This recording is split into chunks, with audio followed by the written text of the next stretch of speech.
Sir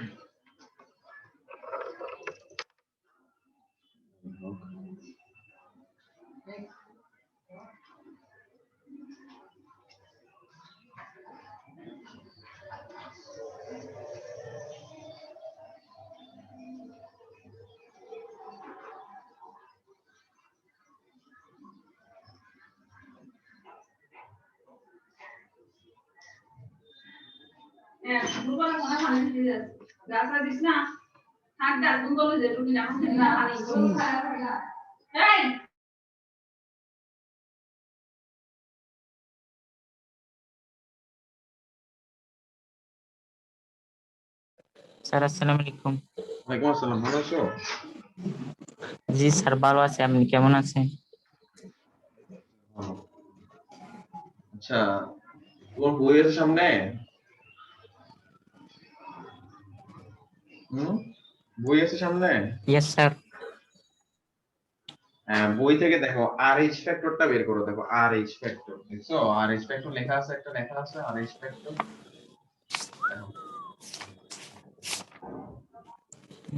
RH factor লেখা আছে, দেখো পাইছো?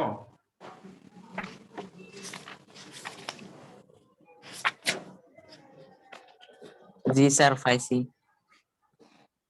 হ্যাঁ, ওখানে দেখো যে আমরা আমরা আমরা কি জানি? আমরা জানি যে রক্তের গ্রুপগুলো কিভাবে থাকে, একটা প্লাস একটা নেগেটিভ থাকে না? মানে ধরো AB পজিটিভ থাকলে আবার AB কিন্তু কি নেগেটিভও থাকে, আবার O পজিটিভ থাকলে O থাকে নেগেটিভ। ঠিক একই ভাবে তোমার মনে করো B পজিটিভ থাকলে B থাকে হচ্ছে নেগেটিভ, এভাবে করে সবগুলো থাকে, তাই না? A পজিটিভ থাকলে A নেগেটিভ থাকে, এরকম করে আমরা দেখি। তাহলে এই দেখো প্রত্যেকটা রক্তে কিন্তু দেখো একটা বিভাজন বা একটা ভাগ কাজ করে, মানে হচ্ছে প্লাস আছে তো মাইনাস আছে, প্লাস আছে তো মাইনাস আছে, প্লাস আছে তো মাইনাস আছে। তাহলে এই প্লাস মাইনাস কোত্থেকে আসছে? কোত্থেকে আসে এই প্লাস মাইনাস? বেসিক্যালি এই প্লাস মাইনাসটা কি? এই প্লাস মাইনাসটা বুঝাতে আমরা হচ্ছে কি RH ফ্যাক্টর বা বলি, এটাকে বলি কি রিসার্চ ফ্যাক্টর বলি আর কি, এটাকে RH ফ্যাক্টর হিসেবে আমরা এটাকে নাম দিই আর কি, যে এটার নাম হচ্ছে RH ফ্যাক্টর। আমি টাস্কটা নিয়ে আসি, ওয়েট।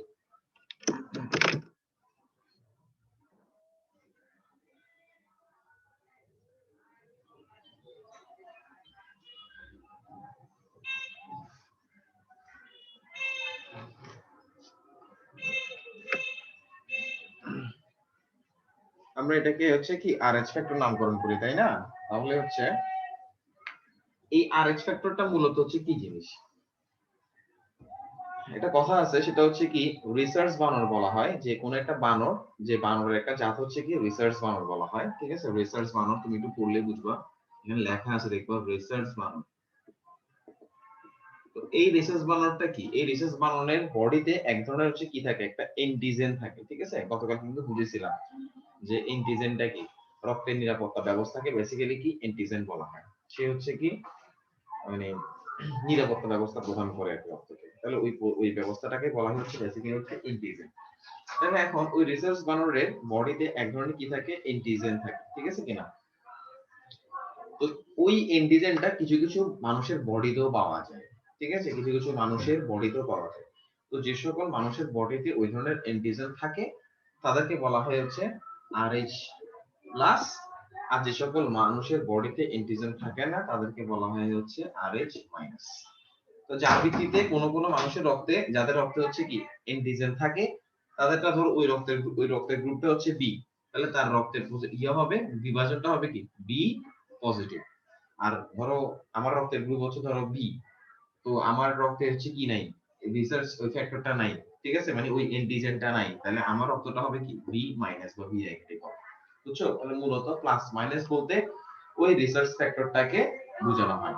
তাহলে এই রিসার্চ ফ্যাক্টরের গুরুত্বটা কি, এবার এই প্লাস মাইনাসের গুরুত্বটা কি, এটা কিন্তু খুব ইম্পর্টেন্ট। সেটা কি দেখো, যে ধরো যে তুমি হচ্ছে তোমরা এর আগে একটা চার্ট যে দেওয়া ছিল, গতকালকে যে পড়াইছিলাম একটা চার্ট নিয়ে, যে কারা সকল ধরনের রক্ত গ্রহণ করতে পারবে।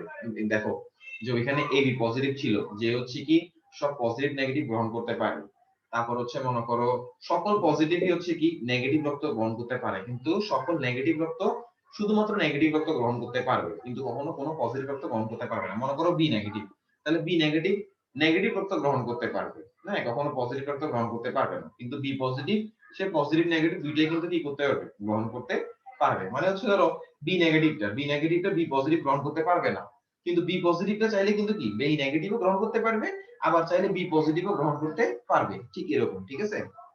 তার মানে এটা কেন, কথাটা হচ্ছে তোমার আহ এটার জন্য হচ্ছে মূলত হচ্ছে রেসোর্স ফ্যাক্টরটা বা আরএইচ ফ্যাক্টরটা হচ্ছে ইম্পর্টেন্ট। তাহলে কেন ইম্পর্টেন্ট সেটা একটু বলি এবার।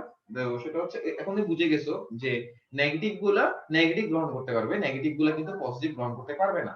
তো কিছুক্ষণ আগে আমরা বলে আসছি যে পজিটিভ কি, পজিটিভ হচ্ছে তারাই যাদের রক্তের মধ্যে কি থাকে আরএইচ ফ্যাক্টর থাকে, মানে আরএইচ বা এন্টিজেনটা থাকে, ঠিক আছে, এন্টিজেনটা থাকে, নিরাপত্তা ব্যবস্থা থাকে। তো যখনই তুমি মনে করো কি একটা আরএইচ ফ্যাক্টর প্লাসের রক্তে যখনই তুমি কি দিতে যাবা, মনে করো আরএইচ মাইনাস দিতে যাবা, ঠিক আছে কিনা, অর্থাৎ আরএইচ প্লাস বডিতে যখন তুমি কি আরএইচ মাইনাস দিতে যাবা, তখনই ওই বডিতে একটা এন্টিজেন সিস্টেম, এন্টিজেনটার বিপরীতে একটা অ্যান্টিবডি সৃষ্টি হয়, ঠিক আছে কিনা, মানে কি ভাঙতে চায়, ওই জিনিসটাকে কি করতে চায়, সে ভাঙতে চায়। ভাঙতে গেলে প্রথমবারে এই পজিটিভ রক্তটা যদি একটা নেগেটিভ রক্ত সে গ্রহণ করে ফেলে, প্রথমবারে তার কোনো সমস্যা হয় না, শুধুমাত্র অ্যান্টিবডি সৃষ্টি হয়ে থাকে। তো একটা পর্যায়ে গিয়ে সে যদি পরবর্তীতে পজিটিভ রক্তটা সে যদি আর নেগেটিভ রক্ত গ্রহণ না করে, পরবর্তীতে ওই অ্যান্টিবডি গুলা বেশি দিন সক্রিয় থাকে না, একটা পর্যায়ে গিয়ে নষ্ট হয়ে যায়, আবার ওই আরএইচ পজিটিভটা অ্যান্টিজেন ব্যবস্থাটা সৃষ্টি করতে পারে।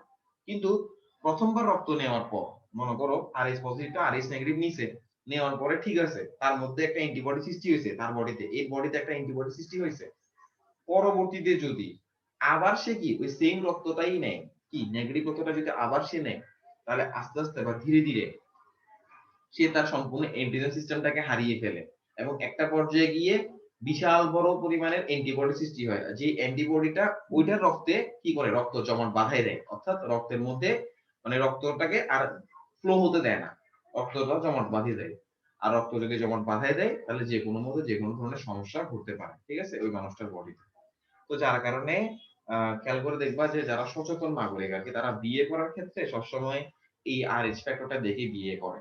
কেন বিয়েটা করবে, কারণ হচ্ছে খেয়াল করে দেখো যে ধরো এমনটা হতে পারে যে এখানে তোমাদের দেখো একটু পরে এক পেজ উল্টে দেখো একটা চিত্র দেওয়া আছে, বাবা মায়ের একটা চিত্র দেওয়া আছে, দেখো খেয়াল করে দেখো যে বাবা হচ্ছে আরএইচ পজিটিভ, মা হচ্ছে আরএইচ নেগেটিভ। যদি এমন কোনো কিছু হয় যে বাবা হচ্ছে আরএইচ পজিটিভ একটা রক্ত আর মা হচ্ছে কি আরএইচ নেগেটিভ একটা রক্ত, তো যখন বাচ্চা হবে তখন তো বাচ্চাটা তো মায়ের পেটেই হবে। তো বাচ্চাটা যদি মায়ের পেটে হয় তাহলে আরএইচ ওই বাচ্চাটার রক্তে কিন্তু আরএইচ পজিটিভই থাকবে। এই লেখা আছে দেখো যে মায়ের পেটে যে বাচ্চাটা থাকে তার পেটে যে বাচ্চা থাকে তার রক্তের ইয়েটা হয় হচ্ছে কি আরএইচ পজিটিভ, কারণ কি সে বাবার রক্তটা পায়, তাই আরএইচ পজিটিভ হয়ে যায়। তাহলে মায়ের রক্ত ছিল আরএইচ নেগেটিভ, কিন্তু বাচ্চা থাকার কারণে তার ভিতরে কি হয়ে যায় আরএইচ হচ্ছে পজিটিভ হয়।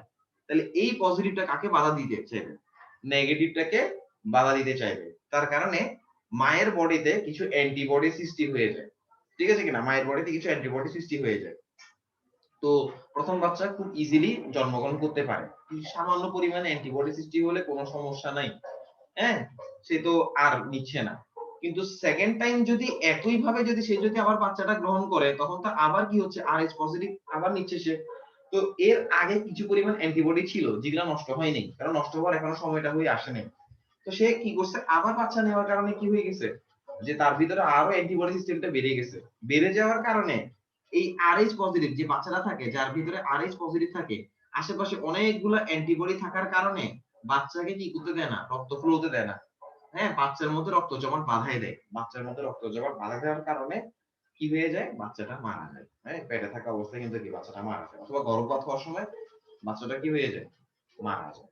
তো যার কারণে তোমার বিয়ে করার ক্ষেত্রে যদি দুইজন পজিটিভ থাকে তাহলে বেটার, অথবা দুইজন যদি নেগেটিভ থাকে তাহলে বেটার, কিন্তু একজন পজিটিভ একজন নেগেটিভ হলে এটা কি হয়ে যায় একটা পরবর্তীতে একটা এই যে সমস্যা দেখা দেয়, হ্যাঁ, এবং যে কোনো মুহূর্তে বাচ্চা মারা যেতে পারে, গর্ভপাতে মারা যেতে পারে বাচ্চা।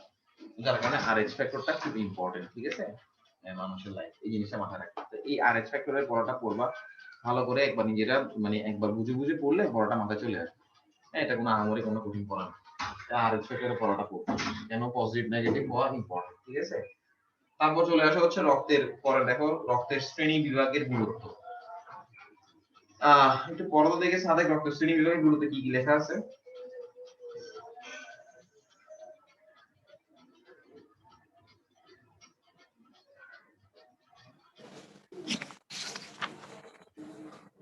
স্যার কোনটা? ওই যে রক্তের শ্রেণী বিভাগের গুরুত্বটা পড়ো। রক্তের শ্রেণী বিভাগের গুরুত্ব। কোন দাতার রক্ত গ্রহীতার দেহে দেওয়ার আগে সবসময় দুজনের রক্তের গ্রুপ জানার জন্য পরীক্ষা করে নেওয়া খুবই জরুরি। হুম, ভুল গ্রুপের রক্ত দেওয়া হলে গ্রহীতার রক্তকে জমাট বাঁধিয়ে প্রাণ হুম। প্রাণহানির কারণ হতে পারে। হ্যাঁ, খুবই কিছুক্ষণ জরুরি আগেই বলছিলাম। অবস্থা হুম, বলো। খুবই জরুরি অবস্থায় যদি গ্রহীতার রক্তের গ্রুপ জানা সম্ভব না হয় তাহলে ও এবং RH নেগেটিভ রক্ত দেওয়াই সবচেয়ে নিরাপদ। হ্যাঁ, ও এবং RH নেগেটিভ রক্ত দেওয়া কেন নিরাপদ? কারণ কি সে নেগেটিভ ছিল, যার কারণে তুমি চাইলে নেগেটিভ রক্ত তাকে দিতে পারো ওই মাটাকে। আর হচ্ছে কি ও হচ্ছে কি সবাই গ্রহণ করতে পারবে। ও পজিটিভ হোক বা ও নেগেটিভ হোক, এই রক্তগুলো সবাই গ্রহণ করতে পারে, তাই না? যার কারণে তুমি এটা দিতে পারো, অথবা তোমাকে RH নেগেটিভটা দিতে হবে। যার কারণে বলছে যে ওই মতো তার যদি রক্তের প্রয়োজন পড়ে অনেক বেশি পরিমাণে, তাহলে RH নেগেটিভ অথবা কি ও নেগেটিভ তোমাকে দিতে হবে। পরেরটা বল। তারপর কোন শিশুর হুম, পিতৃত্ব নির্ণয়ে জটিলতা দেখা দিলে রক্তের গ্রুপ পরীক্ষা করে অনেক সময় তার সমাধান করা যায়। Right right. তারপর রক্তের গ্রুপ নির্ণয়ের মাধ্যমে বিশেষ প্রক্রিয়ায় অপরাধীদের তার ব্যবস্থা শনাক্তকরণের ব্যবস্থা নেওয়া হয়। দিছে ওই ডিএনএ মাধ্যমে, ঠিক আছে? মাঝে মাঝে দেখো না, সিরিয়ালে দেখো না, ক্রাইম ব্রাঞ্চ টাঞ্চ দেখো না, যে রক্তটা যদি পায় তাহলে ডিএনএ মাধ্যমে অপরাধী খুঁজতে সাহায্য করে আর কি এই জিনিসটা। আচ্ছা, রক্ত সঞ্চালনটাতে যাও, এই পরের পেজে রক্ত সঞ্চালনটাতে যাও। রক্ত সঞ্চালন দেখো, রক্ত সঞ্চালন দেওয়া আছে এর পরের পেজে। রক্ত সঞ্চালন, ঠিক আছে? রক্ত সঞ্চালনটা কি জিনিস? আর দেখো এখানে একটা হৃৎপিণ্ডের একটা চিত্র আছে, দেখো। রক্ত সঞ্চালন মানেটা কি? যে রক্তের মানে রক্তটা হচ্ছে কি বিভিন্ন অংশে প্রবাহিত হওয়ার যে একটা প্রসেস, সেই প্রসেসটাকে বেসিক্যালি হচ্ছে কি রক্ত সঞ্চালন বলা হয়। হ্যাঁ, রক্তটা কিভাবে সঞ্চালন হয় মানুষের দেহে বা বডিতে, হচ্ছে কি রক্তটা কিভাবে সঞ্চালিত হয় তার পুরো প্রসেসটাকে বলা হয় কি রক্ত সঞ্চালন। আর এই রক্ত সঞ্চালনটা কাজটা করে কি? সেটা কাজটা করে হচ্ছে কি হৃৎপিণ্ড। মাথায় রাখো, আমাদের হৃৎপিণ্ড 4টা প্রকোষ্ঠ থাকে, ঠিক আছে কিনা?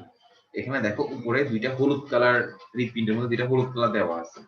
এই দুইটা হলুদ কালার, একটাকে কি বলা হয় ডান অলিন্দ, আর একটাকে বলা হয় কি বাম অলিন্দ। তার নিচে দুইটা নিলয় আছে, একটাকে বলা হয় হচ্ছে ডান নিলয়, একটাকে বলা হয় হচ্ছে কি বাম নিলয়। দেখো 4টা প্রকোষ্ঠের মধ্যে দুইটা দুইটা হচ্ছে অলিন্দ আর দুইটা হচ্ছে কি নিলয়, ঠিক আছে কিনা? এটা একটু খেয়াল করে দেখো, ভালো করে দেখো। তারপরে এইখানে মধ্যে দেওয়া আছে কি যে মানুষের হৃৎপিণ্ড বক্ষ গহ্বরের ফুসফুস দুটির মাঝখানে এবং মধ্যচ্ছাদার উপরে অবস্থিত। হৃৎপিণ্ডের প্রশস্ত প্রান্তটি উপরের দিকে এবং সূচালো প্রান্তটি নিচের দিকে অবস্থিত, ঠিক আছে? সূচালো প্রান্তটি নিচের দিকে, যেটা চিকন হয়ে যায়, আর মোটা প্রান্তটা হচ্ছে উপরের দিকে হৃৎপিণ্ডের, সেটা বলতেছে।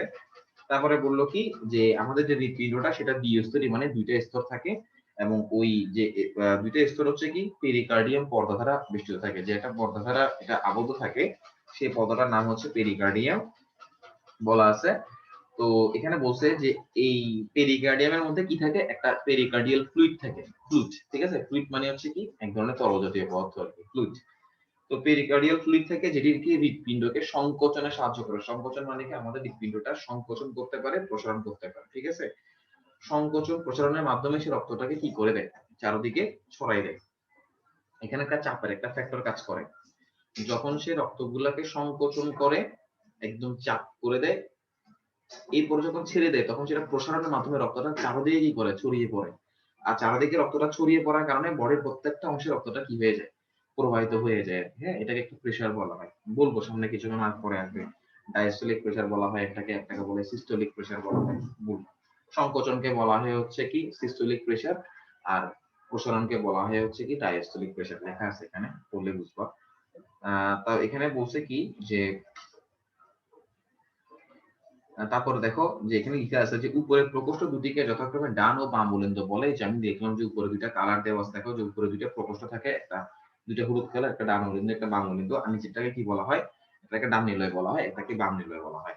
এখানে দেওয়া আছে আর কি যে বাম নিলয়ের সাথে 4টা ফুসফুসীয় ধমনী সংযুক্ত থাকে, 4টা ধমনী সংযুক্ত থাকে, এখানে লেখা আছে, যাদেরকে আমরা পালমোনারি শিরা বলতে পারি। আর হচ্ছে কি ধমনী, হ্যাঁ ধমনীটা বেশি ইম্পর্টেন্ট। দেখো ধমনীটা বেশি ইম্পর্টেন্ট। ধমনী। ধমনীটা কি খুব বেশি ইম্পর্টেন্ট, বুঝছো? ধমনী থেকে সবসময় কিন্তু প্রশ্ন আসে। ধমনীটা কি জিনিস? ধমনীটা হচ্ছে কি দেহের বিভিন্ন অংশে যে রক্তটা নিয়ে যায়, বহন করে যায়, হ্যাঁ, যে নালীগুলো তাদেরকে বলা হয় বেসিক্যালি হচ্ছে কি ধমনী। এখন ধমনী, শিরাটাও ঠিক সেম। শিরাও কিন্তু কি দেহের বিভিন্ন অংশে, হ্যাঁ, রক্তনালিকার মাধ্যমে রক্তগুলা বহন করে। শিরাও শিরা। তো ধমনী আর শিরার মধ্যে পার্থক্যটা কি? ধমনী হচ্ছে তোমার অক্সিজেন যুক্ত রক্ত সরবরাহ করে দেহের প্রত্যেকটা অংশে, হ্যাঁ। আর শিরা হচ্ছে কি? শিরা হচ্ছে কার্বন ডাই অক্সাইড যুক্ত রক্ত মানে তোমার সরবরাহ করে। এটা হচ্ছে ধমনী এবং শিরার মধ্যে হচ্ছে পার্থক্য। এখানে লিখে আছে দেখো যে যেসব রক্তনালীর মাধ্যমে রক্ত হৃৎপিণ্ড থেকে দেহের বিভিন্ন অংশে প্রবাহিত হয় তাকে ধমনী বা আর্টারি বলে। তো বলছে কি ধমনীর প্রাচীর পুরু এবং 3টি স্তরে গঠিত হয়। ধমনীতে কোনো কপাটিকা থাকে না, কপাটিকা মানে কোনো বাধা থাকে না। তো ফলে ধমনী দিয়ে রক্ত বেগে প্রবাহিত হয়, ঠিক আছে, খুব দ্রুত প্রবাহিত হতে পারে। তো ধমনীর কি একটা স্পন্দন আছে, বিভিন্ন শাখা প্রশাখায় বিভক্ত থাকে। তারপরে এখানে বলছে কি, হ্যাঁ, ধমনীর মাধ্যমে হৃৎপিণ্ড থেকে দেহের বিভিন্ন অংশে অক্সিজেন যুক্ত রক্ত, কিছুক্ষণ আগে বলছিলাম যে অক্সিজেন যুক্ত রক্ত প্রবাহিত হয়। তবে ফুসফুসীয় ধমনী এর ব্যতিক্রম। ধমনীর মধ্যে ফুসফুসীয় ধমনীটা ব্যতিক্রম। কেননা ফুসফুসীয় ধমনীটা হচ্ছে কি কার্বন ডাই অক্সাইড রক্ত সংবহন করে। বেসিক্যালি আমরা কি জানি, সকল ধমনী হচ্ছে কি অক্সিজেন যুক্ত রক্ত বহন করতে পারে, মানে পরিবহন করে। কিন্তু তার মধ্যে হচ্ছে কি যেটা ফুসফুসীয় ধমনী, সে কিন্তু আবার কি তার উল্টাটা কার্বন ডাই অক্সাইড যুক্ত রক্ত পরিবহন করে। এই জিনিসটা মাথায় রাখতে হবে। তারপর হচ্ছে কি বলা হয় শিরা। আমি বলছিলাম না শিরা হচ্ছে কি রক্ত পরিবহন করে, কিন্তু শিরার মধ্যে পার্থক্য কি ছিল? শিরা হচ্ছে শুধুমাত্র কার্বন ডাই অক্সাইড যুক্ত রক্ত পরিবহন করে। এখানে বলছে যেসব রক্তনালীর মাধ্যমে কার্বন ডাই অক্সাইড যুক্ত পূর্ণ রক্ত দেহের বিভিন্ন অংশ থেকে হৃৎপিণ্ডে ফিরে আসে, তাদেরকে শিরা বলা হয়। তবে তার মধ্যে কি একটা শিরা যেটা হচ্ছে কি পালমোনারি শিরা, সেটা হচ্ছে কি ব্যতিক্রম। পালমোনারি শিরাটা হচ্ছে কি হৃৎপিণ্ডের মধ্যে অক্সিজেন যুক্ত রক্ত নিয়ে আসে। দেখো ধমনী এবং শিরার মধ্যে দুইটা পার্থক্য, তাই না? যে ধমনীর মধ্যে একটা ধমনী ছিল যার নাম হচ্ছে কি পালমোনারি ধমনী। সে হচ্ছে কি করতো? কার্বন ডাই অক্সাইড যুক্ত রক্ত পরিবহন করতো। হ্যাঁ, বেসিক্যালি ধমনীর কাজ হচ্ছে কি অক্সিজেন যুক্ত রক্ত পরিবহন করা। কিন্তু পালমোনারি ধমনী তার উল্টাটা করে। ঠিক আছে? মানে হচ্ছে কার্বন ডাই অক্সাইড যুক্ত রক্ত পরিবহন করে।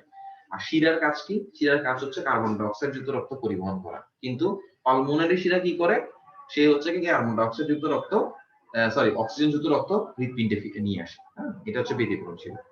এই ধমনী আর শিরার মধ্যে এই ছিল পার্থক্য, তেমন কোনো বিশেষ কোনো পার্থক্য নাই। আর হচ্ছে কি এখানে লেখা আছে, একটু পড়লে বুঝবা যে কিভাবে হচ্ছে কি শিরা কোষিক জালিকা থেকে শুরু হয় এবং হৃৎপিণ্ডে শেষ হয়। ঠিক আছে কিনা? মানে শিলাটার কাজ কি, যে শিলা হচ্ছে কি রক্তটা বিভিন্ন অংশ থেকে ধমনীতে নিয়ে আসে। তো কিভাবে জালিকার মাধ্যমে কিভাবে নিয়ে আসে সেই প্রসেসটা এখানে লেখা আছে, একটু একটাবার পড়ে দেখবা, পড়ে দেখলে হয়ে যাবে। কিন্তু অবশ্যই এই পড়াগুলো পড়ার সময় বাসায় বসে বসে চিত্রটা আঁকার চেষ্টা করবা। কারণ তুমি যদি চিত্রটা আঁকতে না পারো তাহলে তুমি এখানে অনেক কিছু বুঝতে পারবে। চিত্রটা আঁকতে হবে, চিত্র দেখে বুঝতে হবে। ঠিক আছে? আচ্ছা, এখানে এরপরে দেখো হচ্ছে হৃৎপিণ্ডের কাজ। হৃৎপিণ্ডের কাজটা কি? বলে কি যে আমরা পূর্বে জেনেছি মানুষের যে রক্ত সংবহন তন্ত্রটা, মানে পুরা যে রক্ত মানে চলাচলের যে কাজটা, টোটাল যে সংবহন তন্ত্রটা, সেটা কি কি দিয়ে গঠিত? সেটা হচ্ছে হৃৎপিণ্ড থাকে, ধমনী থাকে, শিরা থাকে, আর হচ্ছে কোষিক জালিকা থাকে। তো মানুষের হৃৎপিণ্ড অবিরাম সংকুচিত ও প্রসারিত হয়ে ধমনী ও শিরার মাধ্যমে রক্ত সংবহন করে। কি করে? একবার সংকুচিত হয় তখন এই হৃৎপিণ্ডটা, একবার কি হয়? প্রসারিত হয়। ঠিক আছে? মাঝে মাঝে দেখো না যে দেখায় হার্ট, ল্যাপটপ ল্যাপটপ ল্যাপটপ এরকম করে না, একবার সংকোচন হয় একবার প্রসারিত হয় মানুষের যে ভিতরে যে হৃৎপিণ্ডটা থাকে। তো বলছে কি হৃৎপিণ্ড পাম্পের মতো নির্দিষ্ট তালে ও ছন্দে সংকুচিত এবং প্রসারিত হয়ে সারা দেহে রক্ত সঞ্চালন ঘটায়। তো তার মধ্যে বলছে কি হৃৎপিণ্ডের স্বতঃস্ফূর্ত সংকোচনকে, সংকোচনটাকে বলা হয় সিস্টোল, প্রসারণটাকে বলা হয় ডায়াস্টোল। কিছুক্ষণ আগে বলছিলাম ডায়াস্টোল বলা হয়। এখানে বলছে যে তোমার যে সিস্টোল মানে যে সংকোচনটা, সেই সংকোচনটা হয় কি ডান অলিন্দে। ঠিক আছে? একটা দেখছিলাম না অলিন্দ, ডান অলিন্দ এবং বাম অলিন্দ হচ্ছে কি সিস্টোল হয়। আর হচ্ছে কি নিলয়ে কি হয়? নিলয়ে হয় কি ডায়াস্টোল, মানে প্রসারণ ঘটে। মাথায় রাখতে হবে। আচ্ছা, একটু হার্টবিটটা পড়ো সাথে, হার্টবিটটা পড়ো, হার্টবিটে কি লেখা আছে?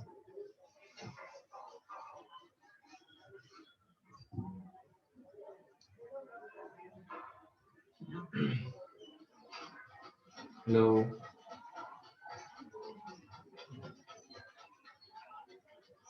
এই স্যারের কথা শুনতেছো? জি স্যার। হার্টবিটটা বলো, হার্টবিট।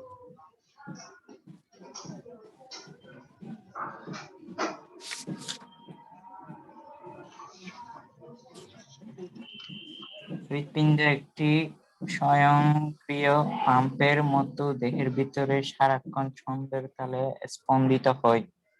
হৃৎপিণ্ডের এই স্পন্দনকে হৃদস্পন্দন বা হার্টবিট বলে। এই হৃদস্পন্দনের মাধ্যমে হৃৎপিণ্ড আমাদের শরীরের রক্ত প্রবাহিত করে। হার্টবিট কখনো খেয়াল করছো সাদেক? না। বুকের মধ্যে হাত দিয়ে দেখো তো কিছু একটা নড়ে নাকি। মাঝে মাঝে যখন অনেক অনেক দৌড়াইয়া যখন আসো, যখন খেলে আসো, তখন দেখো না এটা বুকের মধ্যে হাত দিলে দুপ দুপ দুপ দুপ করে। Yes sir. এটাই তো হার্টবিট পাগল ছেলে, এটাই হার্টবিট। ঠিক আছে, বুঝো নাই? হ্যাঁ স্যার বুঝছি। হ্যাঁ, পরে পরে করো। হার্টবিট বা স্পন্দন একটি জটিল বিষয়। মানুষের হৃৎপিণ্ডে ময়োজনিক অর্থাৎ বাহিরের কোনো উদ্দীপনা ছাড়া হৃৎপেশি নিজে থেকে সংকুচন ও সম্প্রসারণ দ্বারা হৃদস্পন্দন সৃষ্টি করে। একটি হৃদস্পন্দন হৃৎপিণ্ডের পরপর সংঘটিত ঘটনার সমষ্টিকে কার্ডিয়াক চক্র বলে। তারপর হৃদস্পন্দন সংকুচন ও প্রসারণের ফলে রক্ত দেহের ভিতর গতিশীল থাকে। কার্ডিয়াক চক্র কয়টা? কার্ডিয়াক 4টি ধাপে সম্পন্ন হয়। চিত্র দেখছো? 4টা চিত্র দেখছো এখানে? জি স্যার। কি কি লিখছে? একটা অল ইন দ্য ডায়াস্টল, তাই না? একটা লিখছে অল ইন দ্য হ্যাঁ স্যার। সিস্টল, তারপর লিখছে একটা লিখছে নিলয় ডায়াস্টল, একটা লিখছে নিলয় সিস্টল, তাই না? 4টা স্টেপ পড়ো দেখি, খুব ইম্পর্টেন্ট। অলিন্দের ডায়াস্টোল। এই সময় অলিন্দ দুইটি প্রসারিত অবস্থায় থাকে। দুইটা অলিন্দ আছে শুধু। ফলে সারা শরীর কার্বন ডাই অক্সাইড, এটাকে বলে CO2 কি বলা হয়? Carbon die oxide. Carbon die oxide যুক্ত রক্ত ঊর্ধ্ব এবং নিম্ন মহাশিরা দিয়ে ডান আলিন্দে এবং ফুসফুস থেকে অক্সিজেন সমৃদ্ধ রক্ত পালমোনারি শিরা দিয়ে বাম আলিন্দে প্রবেশ করে। হ্যাঁ ঠিক আছে। আলিন্দের সিস্টোল। আলিন্দ দুটি রক্তপূর্ণ হলে এই দুটি সংকুচিত হয়। ডান আলিন্দ থেকে কার্বন ডাই অক্সাইড যুক্ত রক্ত ডান নিলয় এবং বাম আলিন্দ থেকে অক্সিজেন সমৃদ্ধ রক্ত বাম নিলয়ে আসে। নিলয়ের সিস্টোল। নিলয় দুটি রক্তপূর্ণ অবস্থায় সংকুচিত হয়। এই সময় ট্রাইকাসপিড ও বাইকাসপিড কপাটিকা বন্ধ থাকে এবং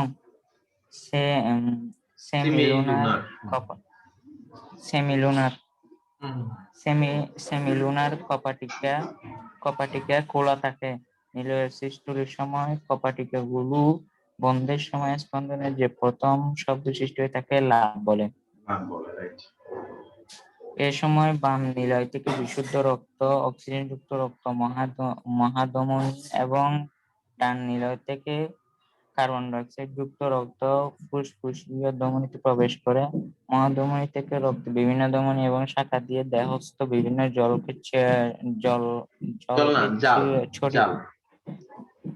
জালকে ছড়িয়ে পড়ে এবং কলাকোষকে পুষ্টিদ্রব্য এবং অক্সিজেন সরবরাহ করে। অপরপক্ষে ফুসফুসীয় ধমনী থেকে কার্বন ডাই অক্সাইড যুক্ত রক্ত ফুসফুসীয় জালকে প্রবেশ করে। ফুসফুস থেকে রক্ত অক্সিজেন গ্রহণ করে ফুসফুসীয় শিরা দিয়ে বাম আলিন্দে আসে। অপরপক্ষে সারা দেহস্থ রক্ত জালক থেকে কার্বন ডাই অক্সাইড যুক্ত রক্ত শিরা ও মহাশিরা দিয়ে পুনরায় আলিন্দে ফিরে আসে। নিলয়ের ডায়াস্টোল।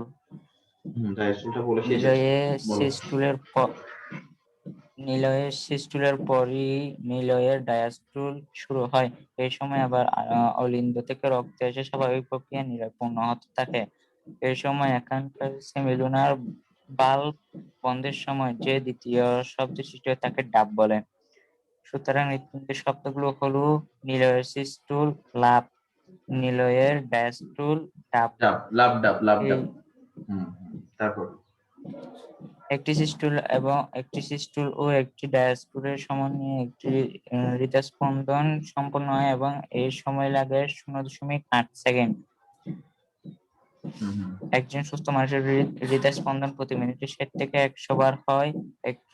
এটাকে হার্টবিট বলা হয়। আমাদের হাতের কবজির রেডিয়াল ধমনীর এই স্পন্দন গোনা যায়, আবার বুকের বাম দিকে নির্দিষ্ট স্থানে স্টে- উম, এস্টে- এস্টেটু স্টেথোস্কোপ, স্টেথোস্কোপ। স্টেথোস্কোপ বসিয়ে শব্দ শোনা যায়। হাতের কবজিতে হৃদস্পন্দন অনুভব করাকে পালস বলে। স্টেথোস্কোপ স্টেথোস্কোপের সাহায্যে হৃদস্পন্দনের যে শব্দ শোনা যায় তাকে হার্ট সাউন্ড বলে। হৃদস্পন্দন বা হার্টবিট যখন প্রতি মিনিটে হাতের কবজিতে গণনা করা হয় তখন তাকে পালস রেট বলে। পালস রেট কখনো মেপে দেখছিলা পালস রেট? না স্যার। ডাক্তারে যে ওই মেশিন একটা দেখছো না, যে ডাক্তারে কানে নিয়ে যে বুকের মধ্যে লাগাই দেয়, ওটা কি, ওটা কি বলে? হ্যাঁ,